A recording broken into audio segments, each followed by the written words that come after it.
नमस्कार दोस्तों, मैं सोनम जैन और आप सभी देख रहे हैं सोनम जैन की कहानियाँ। और आज की कहानी है शहरी बनी सौतन। यदि आप सभी को मेरे द्वारा लिखी गई ये कहानी पसंद आए तो चैनल को सब्सक्राइब कर लीजिएगा और पास में जो बेल आइकन का बटन है उसे प्रेस करना बिल्कुल ना भूलें, क्योंकि उसी से मिलेंगी आप सभी को मेरी आने वाली हर कहानी की नोटिफिकेशन। कहानी पसंद आने पर वीडियो को लाइक जरूर कीजिएगा, क्योंकि जब आप करते हैं वीडियो को लाइक तो मुझे मिलती है कहानियाँ लिखने के लिए प्रेरणा। और हाँ, कहानी को अपनों के साथ शेयर करना बिल्कुल ना भूलें। तो बिना टाइम वेस्ट किए कहानी को शुरू करते हैं। पूजा सब्जी लेने के लिए मार्केट आई हुई थी और जब सब्जी लेकर वह अपने घर जा रही थी तभी वह एक औरत से टकरा जाती। पूजा के हाथ में जो सब्जी का थैला था वह छूट जाता और उसकी पूरी सब्जी गिर जाती, जिस वजह से पूजा को गुस्सा आता और वह उस औरत से कहती, क्या मैडम कौन सी धुन में गुम हो? आपकी वजह से मेरी पूरी सब्जी फैल गई। अब इस सब्जी के पैसे क्या आप देंगी? उस औरत ने धीरे स्वर में कहा, सॉरी। पूजा उस औरत की तरफ गौर से देखती और देखते ही कहती, तुम तो नीरम हो ना? और वह औरत भी पूजा को देखती और देखते ही साथ कहती, पूजा तू यहाँ?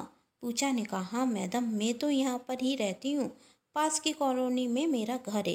लेकिन तू यहाँ क्या कर रही है? इतने दिनों बाद मिल रही है। मेरी बचपन की दोस्त कहाँ गुम हो गई थी? जानती है तेरी कितनी याद आती थी। और सुना, तू इस शहर में कर क्या रही है? नीरम ने कहा, मैं तो अभी इस शहर में शिफ्ट हुई हूँ। लेकिन तू यहाँ पर क्या कर रही? पूजा ने कहा, मेरी शादी हो गई है, अपने पति के साथ इसी शहर में रहती हूँ। मेरे पति इसी शहर में तो जॉब करते हैं। तू जिससे प्यार करती थी उससे तेरी शादी हुई या नहीं, जिसके लिए तू घर छोड़कर गई थी? नीरम ने आंखों में आंसू लेते हुए कहा, उसने तो कभी मुझसे प्यार किया ही नहीं। उसके लिए मैंने अपना घर छोड़ दिया और उसने मुझे ही छोड़ दिया। क्या? पूजा ने आश्चर्य से पूछा। हाँ, नीरम ने कहा।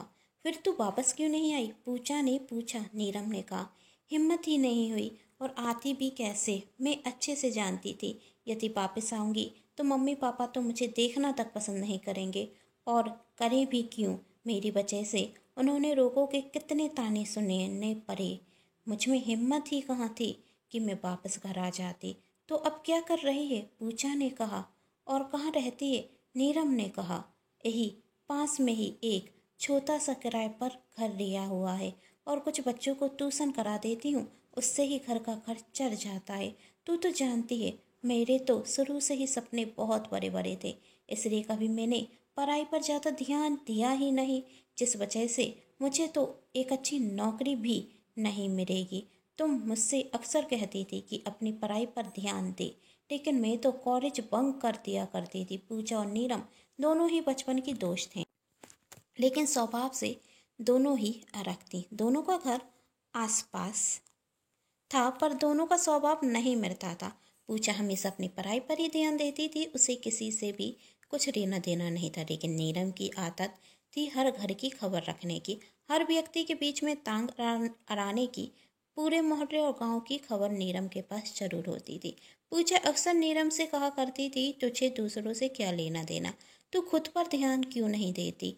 अपनी पढ़ाई मन लगा कर करना, इन फालतू की बातों में मत पड़। यह पढ़ाई तेरे भविष्य में काम आएगी। पर नीरम पूजा की बात नहीं सुनती थी। सिर्फ स्वभाव से ही नहीं, दोनों के रंग में भी बहुत अंतर था।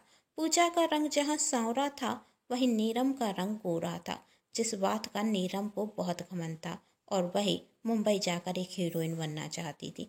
नीरम ने शुरू से ही एक बहुत बड़ी हीरोइन बनने का सपना देखा था, और उसके सपनों को पंख जब लग गए जब उसकी मुलाकात पवन से हुई। नीरम पवन से एक पार्टी में मिली थी और पवन ने नीरम की तारीफ करते हुए कहा, आप यहाँ पर क्या कर रही? आपको तो बड़े बड़े सीरियलों में काम करना चाहिए, आप किसी हीरोइन से कम नहीं रखती। नीरम ने कहा, अक्सर लोग मेरे बारे में यही कहते हैं, लेकिन मैं कर भी क्या सकती हूँ? तो पवन ने कहा, आप मेरे साथ मुंबई क्यों नहीं चलती? मैं वहीं का रहने वाला हूँ और फिल्मों में मेरी थोड़ी बहुत जान पहचान भी है। आपको एक अच्छा रोल जरूर मिल जाएगा। नीरम को समझ में नहीं आ रहा वह क्या करे, वह पवन से क्या कहे। उसकी पवन से अक्सर बातें होती रहती और पार्टियों में वह अक्सर पवन से मिलती। उसकी मुलाकातें बढ़ती गईं। पवन और नीरम एक दूसरे को पसंद करने लगे। एक दिन जब नीरम पार्टी कर कर घर आई तो वह देखती कि उसकी माँ उसके पापा से कह रही थी, आज ही मेरे भैया का फ़ोन आया है और हमारी नीरम के लिए एक बहुत अच्छा रिश्ता भी बताया है। कह रहे हैं कि लड़का उन्हीं के गांव का है।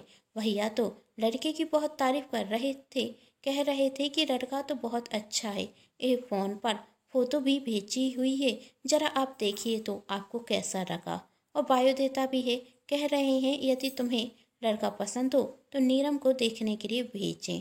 तभी नीरम के पिता ने कहा, अब तुम्हारे भैया बता रहे हैं तो लड़का तो अच्छा होगा ही। एक बार लड़के को देखने में क्या हर्ज है। कह दो अपने भैया को कि 2 दिन बाद वह लड़के वालों को हमारे घर भेज दें। तभी नीरम कहती, आप सब किस बारे में बात कर रहे हैं। नीरम की माँ ने कहा, अरे बेटी तुम्हारे लिए रिश्ता आया है, जरा लड़के की फ़ोटो तो देख, कितना सुंदर दिखता है। नीरम ने फ़ोटो देखी और फिर मोबाइल को साइड में रखते हुए कहा, मुझे अभी किसी से भी शादी नहीं करनी। तब नीरम के पिता ने कहा, लेकिन तेरे मामा कह रहे हैं तो लड़के को देखने में क्या हर्ज है। 2 दिन बाद लड़का आएगा, देख लेना। यदि तुझे पसंद नहीं होगा तो हम शादी की बात आगे नहीं बढ़ाएंगे। नीरम ने कहा, मैं कह चुकी हूँ ना कि मुझे अभी शादी नहीं करनी। कहकर नीरम गुस्से में अपने कमरे में चली जाती और सोचती, अभी तो मैंने शादी के लिए मना कर दिया, लेकिन कब तक मना करूँगी। एक ना एक दिन तो मम्मी पापा मेरी शादी करा ही देंगे। मैं मुंबई जाने के सपने देख रही हूँ और यह मेरी शादी एक छोटे से गांव में करा रहे हैं। लड़का भी दूरा तो किस गांव का, जहाँ मामा रहते हैं वही तो एक बहुत छोटा गांव है, जहाँ मेरी जिंदगी सिर्फ चूल्हे पर रोटी बनाते हुए निकल जाएगी, सास ससुर की सेवा करते हुए निकल जाएगी, एक घूंघट में 2 बच्चों की माँ बनकर रह जाऊंगी। वहाँ सिर्फ मेरी अपनी तो कोई पहचान होगी नहीं। इससे अच्छा तो पवन है और मैं उससे प्यार भी करती हूँ। मैं शादी करूँगी तो सिर्फ पवन से। और वही दूसरे दिन पवन के साथ भाग जाती। पूजा और नीरम आपस में बातें कर रहे थे, तभी पूजा का फ़ोन बजता। फ़ोन पूजा के पति निखिल का था। निखिल पूजा से कहता, कहाँ हो पूजा, मैं तुम्हारा कब से इंतज़ार कर रहा हूँ। तब पूजा निखिल से कहती, बस मैं थोड़ी देर में आई। और नीरम से कहती, मैं तुमसे बाद में मिलती हूँ। वो क्या है ना, आज मेरे पति ऑफिस से जल्दी घर आ गए और वही घर के बाहर खड़े हुए मेरा इंतजार कर रहे हैं। तो अभी तो मुझे जाना होगा, लेकिन तुम मुझे अपना एड्रेस दे दो, मैं तुमसे आकर बहुत जल्द मिलूंगा। पूजा अपनी स्कूटी पर बैठकर घर चली जाती और नीरम अपने घर चली जाती। पूजा जब घर जाती तो निखिल कहता, आज तो तुमने बहुत देर कर दी। पूजा ने कहा, सॉरी निखिल, मुझे थोड़ी ना पता था कि आज तुम ऑफिस से जल्दी घर आ जाओगे। निखिल ने कहा, वही बात है, लेकिन सब्जी लाने में इतना वक्त क्यों लग गया। तब पूजा ने कहा, वो क्या है ना निखिल, आज जब मैं सब्जी लेने गई ना तो मुझे अपने बचपन की दोस्त मिली नीरम, लेकिन बेचारी के साथ बहुत बुरा हुआ। जानती हो, वही एक लड़के से प्यार करती थी, लेकिन उस लड़के ने उसे प्यार में धोखा दे दिया। मुझे बहुत दुख हुआ जानकर उस लड़की के लिए। वही अपने घर से भागी थी। ताला खोलने के बाद पूजा और निखिल घर के अंदर जाती। पूजा निखिल के लिए पानी लेकर आती और थोड़ी देर में उसके लिए कॉफ़ी भी बनाती। कॉफ़ी पीते हुए पूजा निखिल बहुत सी बातें करते। तब निखिल पूजा से कहता, आज घर के नौकर कहाँ गए। पूजा ने कहा, रामू काका के भाई के बेटे की शादी है, वही शादी में गए हुए हैं और बिमला की तबीयत ठीक नहीं है, तो मैंने उससे कहा है कि कुछ दिन आराम करने के बाद आए, तो जब तक तुम अकेले काम करोगे। निखिल ने पूछा। पूजा ने कहा, वैसे भी घर में काम क्या होता है, 2 दिन की बात है, मैं एडजस्ट कर लूँगी, आप मेरी चिंता मत कीजिए। अच्छा बताइए, आज आप खाना में क्या खाएंगे। मैं आपके पसंद का खाना बनाती हूँ। निखिल ने कहा, उसकी कोई ज़रूरत नहीं, आज ना हम बाहर खाना खाने के लिए चलते हैं तुम्हारे फेवरेट रेस्टोरेंट में। तब पूजा ने कहा, आज ऐसी क्या खास बात है कि आप ऑफिस से भी जल्दी आ गए और रेस्टोरेंट में खाना खाने के लिए भी चलने के लिए कह रहे हो। निखिल ने कहा, क्या करें, हमारी पत्नी की कुछ दिनों से हमसे शिकायत थी कि हम उन्हें टाइम नहीं देते, कहीं बाहर घूमने लेकर नहीं जाते, तो सोचा आज सारी शिकायतें दूर करते, इसलिए तो आज ऑफिस से जल्दी छुट्टी ली है कि आपको बाहर घूमने ले जाएं। पूजा ने कहा, क्या बात है, आजकल आप हमारी बहुत परवाह कर रहे हैं, हमारी खुशियों की बहुत चिंता है आपको। निखिल ने कहा, वह क्या है ना पूजा जी, आपकी खुशी में हमारी खुशी है, इसलिए आपकी खुशी की चिंता तो हमें करनी होगी ना, क्योंकि जब आप मुस्कुराएंगी तभी तो हम मुस्कुराएंगे। और वैसे भी किसी ने कहा है, कभी भी अपनी पत्नी को नाराज नहीं करना चाहिए। पूजा ने मुस्कुराते हुए कहा, अच्छा तो ठीक है, हम अभी तैयार होकर आते हैं। निखिल ने कहा, यह तो लेती जाओ। पूजा ने कहा, अब इसमें क्या है। निखिल ने कहा, आपके लिए पिंक कलर की साड़ी आप पर बहुत अच्छा लगता है पिंक कलर। तब पूजा ने कहा, जनाब आज बात क्या है, सरप्राइज पर सरप्राइज ही देते जा रहे हैं। निखिल ने कहा, अभी तो शुरुआत है पूजा जी, पहले जाकर तैयार तो होकर आइए। पूजा खुशी से जाती और तैयार होकर नीचे आती। निखिल ने पूजा के लिए और बहुत से सरप्राइज रखे हुए थे जो पूजा को बहुत पसंद आते। पूजा निखिल की शादी को पूरे 2 वर्ष हो गए थे और दोनों एक दूसरे से बहुत प्यार करते थे। निखिल कभी भी पूजा को दुखी नहीं देख सकता था और उसकी छोटी से छोटी इच्छा भी पूरी करता था। पूजा भी खुश थी ऐसा जीवन साथी पाकर, लेकिन बहुत जल्द पूजा की खुशियों को नजर लगने वाली थी। एक दिन पूजा नीरम से मिलने के लिए उसके घर जाती। तब पूजा नीरम के घर जाती तो देखती कि नीरम को बहुत तेज बुखार आया हुआ है। पूजा ने नीरम से कहा, यार तुझे तो बहुत तेज बुखार है और तूने मुझे बताया भी नहीं। नीरम ने कहा, कोई ज़्यादा नहीं है, 1-2 दिन में ठीक हो जाऊंगी और तुझे छोटी छोटी बातों के लिए मैं कब तक परेशान करूंगी। और वैसे भी यह मेरी ज़िंदगी है और मुझे इसे निकालनी ही होगी और मेरा है ही कौन इस दुनिया में कि मैं जिससे अपना सुख और दुख कह सकूं।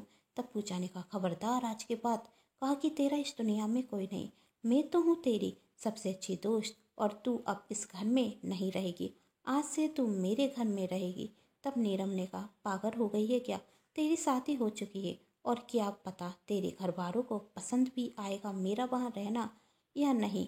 मैं तेरे ऊपर बोझ नहीं बन सकती, मैं तेरे साथ तेरे घर नहीं जा सकती। पूजा ने कहा, अब एक भी शब्द नहीं बोलेगी तू और चुपचाप मेरे साथ मेरे घर चलेगी, समझ गई। नीरम कहती, लेकिन पूजा।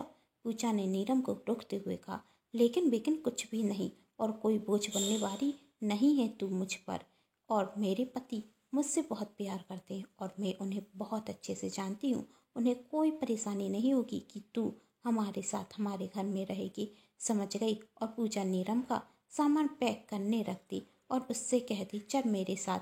तभी मकान मालकिन आकर कहती, मैडम पहले हमारा किराया तो दे दीजिए, फिर घर छोड़कर जाना। पूजा ने अपने पर्स में से पैसे निकाले और मकान मालकिन को देते हुए कहा, अब आपका हिसाब किताब चुकता और नीरम को लेकर अपने घर चली जाती। कहानी में आगे जरूर देखिएगा, क्या निखिल वही लड़का था जिसके साथ कभी नीरम भागी थी? तो क्या निखिल और पवन एक ही लड़के थे?